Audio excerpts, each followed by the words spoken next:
Chapter 1. The ascent had been arduous, a testament to the Sanctum of Veridian's deliberate isolation.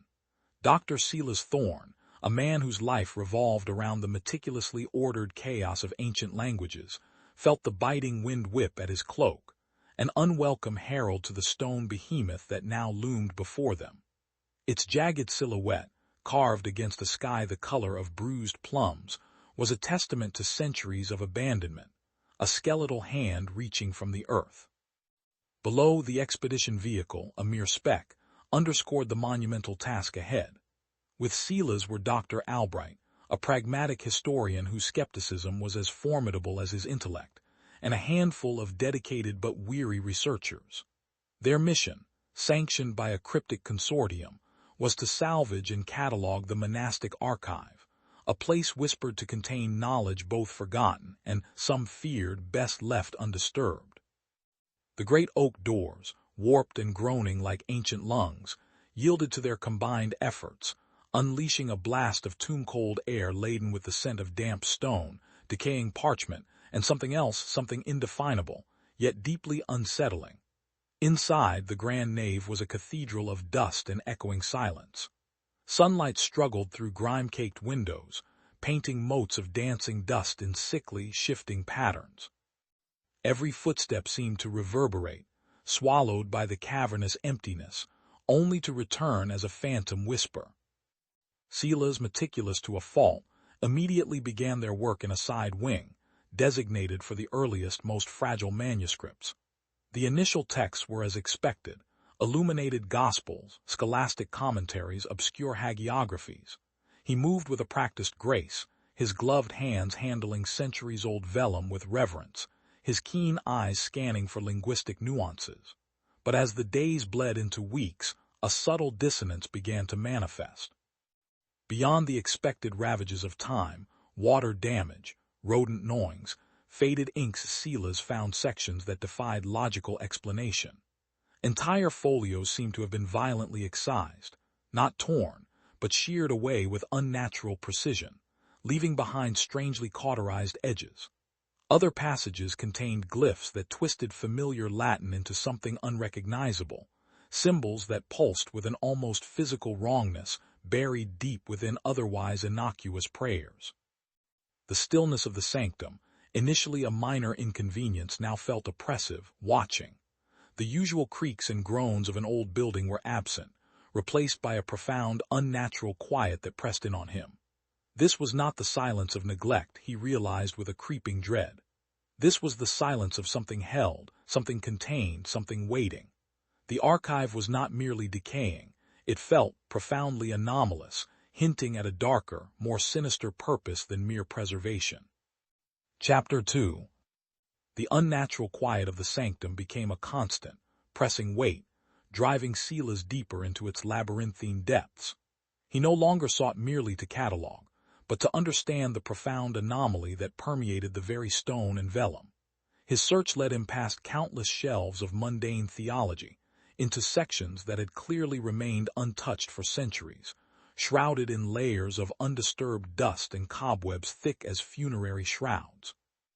It was behind a forgotten tapestry, depicting a weeping saint whose eyes seemed to follow him, that he found it. A recessed alcove, barely wide enough for a man to stand, sealed not with a door, but with a cunningly mortared wall of ancient, uneven bricks. Weeks of painstaking work, chipping away at the crumbling mortar, revealed not a hidden crypt, but a small, dark chamber piled high with texts unlike any he had encountered. These were not bound in leather or vellum, but in flayed, cured skin, impossibly thin and supple, stretched over gnarled wood. Iron clasps, rusted shut, secured the covers, and every surface was inscribed with intricate, unsettling glyphs that seemed to writhe beneath his gaze. When he finally managed to pry open one of the grimoires, the air itself seemed to thicken, growing heavy with a scent of ozone and something akin to burnt blood. The contents were not histories or prayers, but meticulously detailed rituals of confinement, elaborate incantations designed to shackle entities of immense power, their names rendered in a script that burned the eyes. They spoke of beings not merely supernatural, but primal, bound by forgotten lore and forbidden knowledge. He presented his initial findings to Dr. Albright, carefully describing the gruesome bindings and the chilling contents. Albright, ever the pragmatist, merely arched a brow. Fascinating, Silas. Elaborate superstition, no doubt. Ancient anxieties about the unknown personified.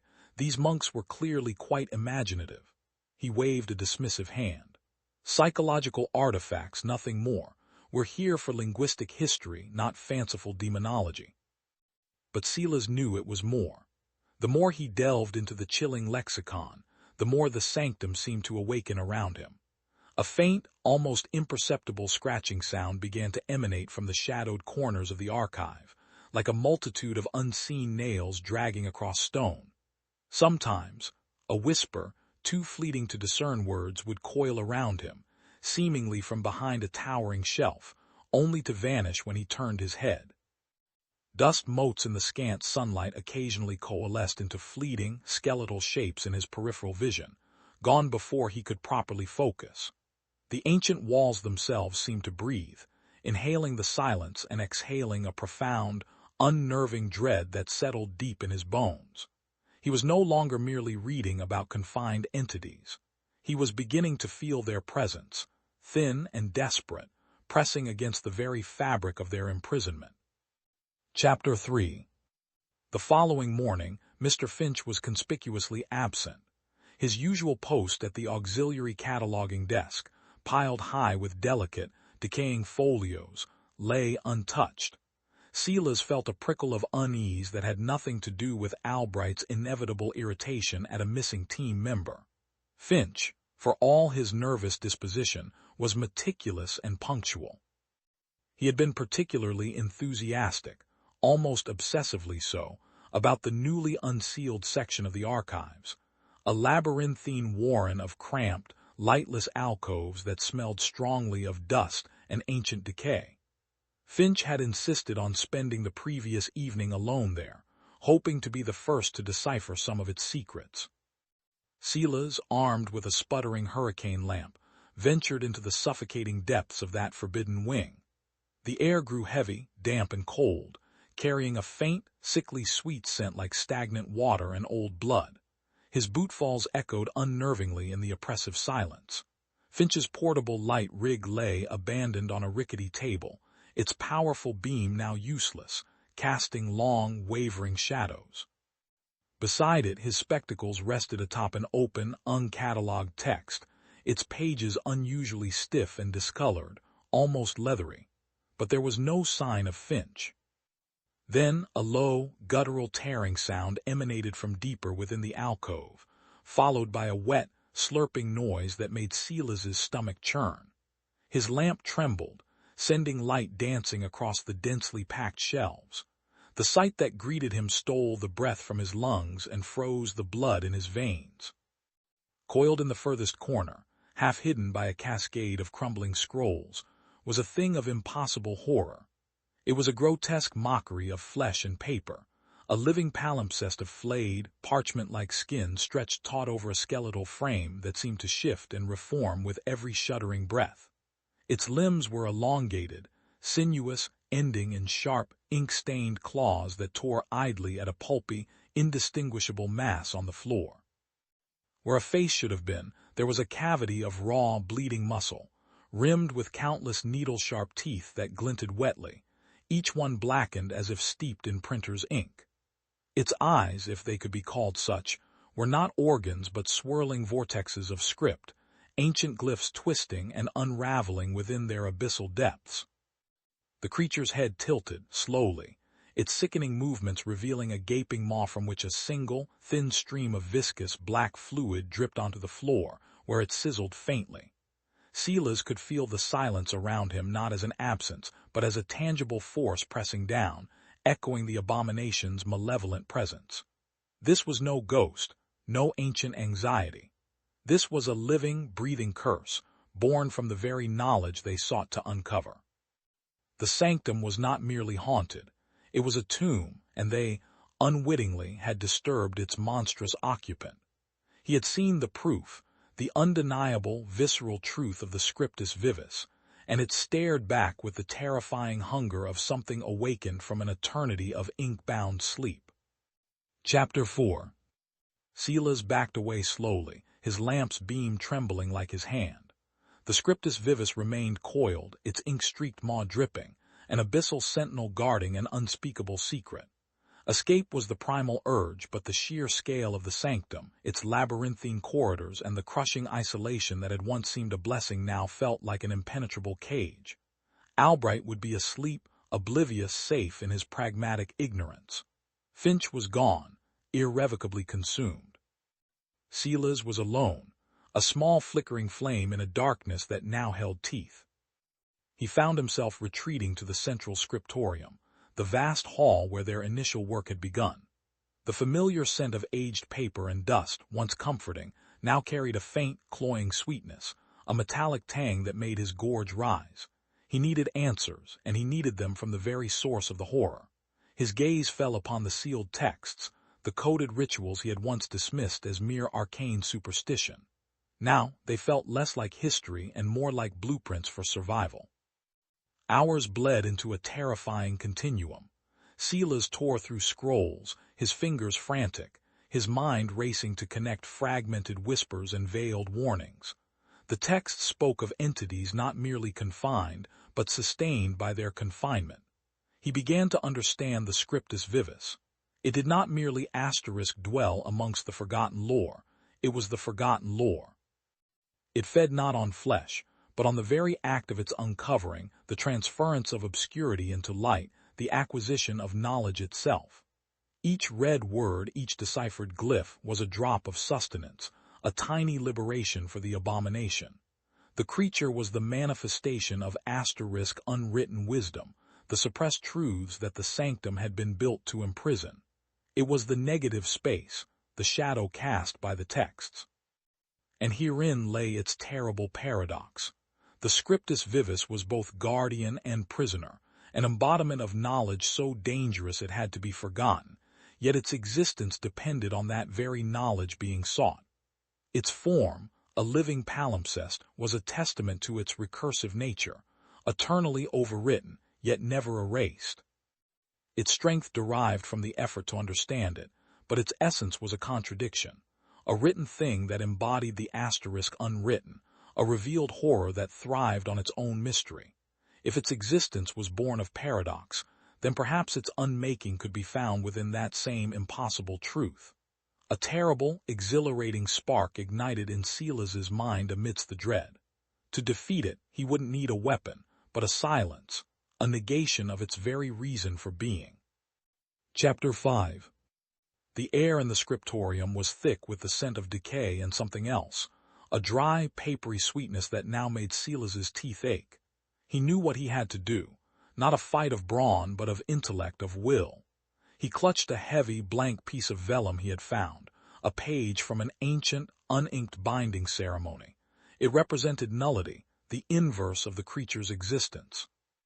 He stalked through the labyrinthine shelves, the flickering lantern casting long, dancing shadows that seemed to writhe with unspoken horrors. The whispers that had tormented him for days were now a roaring cacophony, each syllable a claw scraping against his sanity. He found it in the central chamber, hunched over a forgotten tome, its grotesque form a mockery of scholarship. Flayed skin, ink-stained teeth, eyes like burning embers. It was truly the Scriptus Vivus, a living testament to forbidden knowledge. It turned, sensing his presence. A low, wet hiss escaped its throat, a sound like tearing parchment. Its hunger was palpable, radiating outwards, tempting him to decipher, to understand, to read asterisk. But Silas resisted. This was its weakness. To look upon it was to grant it form, to comprehend it was to feed its terrible existence. He raised the blank vellum, a silent shield against its horrific revelation. His mind worked furiously, not to decode its mysteries, but to unknow asterisk them. He focused on the raw, unwritten potential of the page, on the silence before words, the oblivion before truth. He projected this negation, this absolute lack of recognition, into the space between them. The creature recoiled, not from pain but from incomprehension. Its form flickered, edges blurring as if struggling to maintain definition. The whispers around him intensified, growing desperate, warring with the silence Silas willed into being. It lunged, not with claws but with an agonizing mental assault, a torrent of raw, unbound knowledge, an attempt to overwhelm his senses, to force him to see and understand its essence. Silas grit his teeth, clinging to the void, to the asterisk, unwritten asterisk. He forced himself to see only the empty page, to hear only the echoes of silence. The monastery groaned around them, stones grinding, beams splintering. The very fabric of the sanctum, bound by the creature's presence, began to unravel as its hold weakened. Cracks spiderwebbed across the ceiling, dust and mortar raining down. With a final, guttural shriek of pure frustration, the Scriptus Vivus began to retract, its flayed form collapsing inwards, ink receding, flesh dissolving into a vortex of forgotten dust. The air grew cold, hollow. The whispers faded, replaced by the terrifying roar of a dying building. Silas stumbled backward, the blank vellum falling from his numb fingers. The ancient archive, its purpose now undone, was tearing itself apart. He turned, scrambling through the collapsing corridors, the profound silence of the creature's absence a far greater terror than its living shriek. He emerged into the biting morning air as the Sanctum of Veridian imploded behind him, a geyser of dust and forgotten truths, the terrible wisdom of the unwritten now etched into his very soul.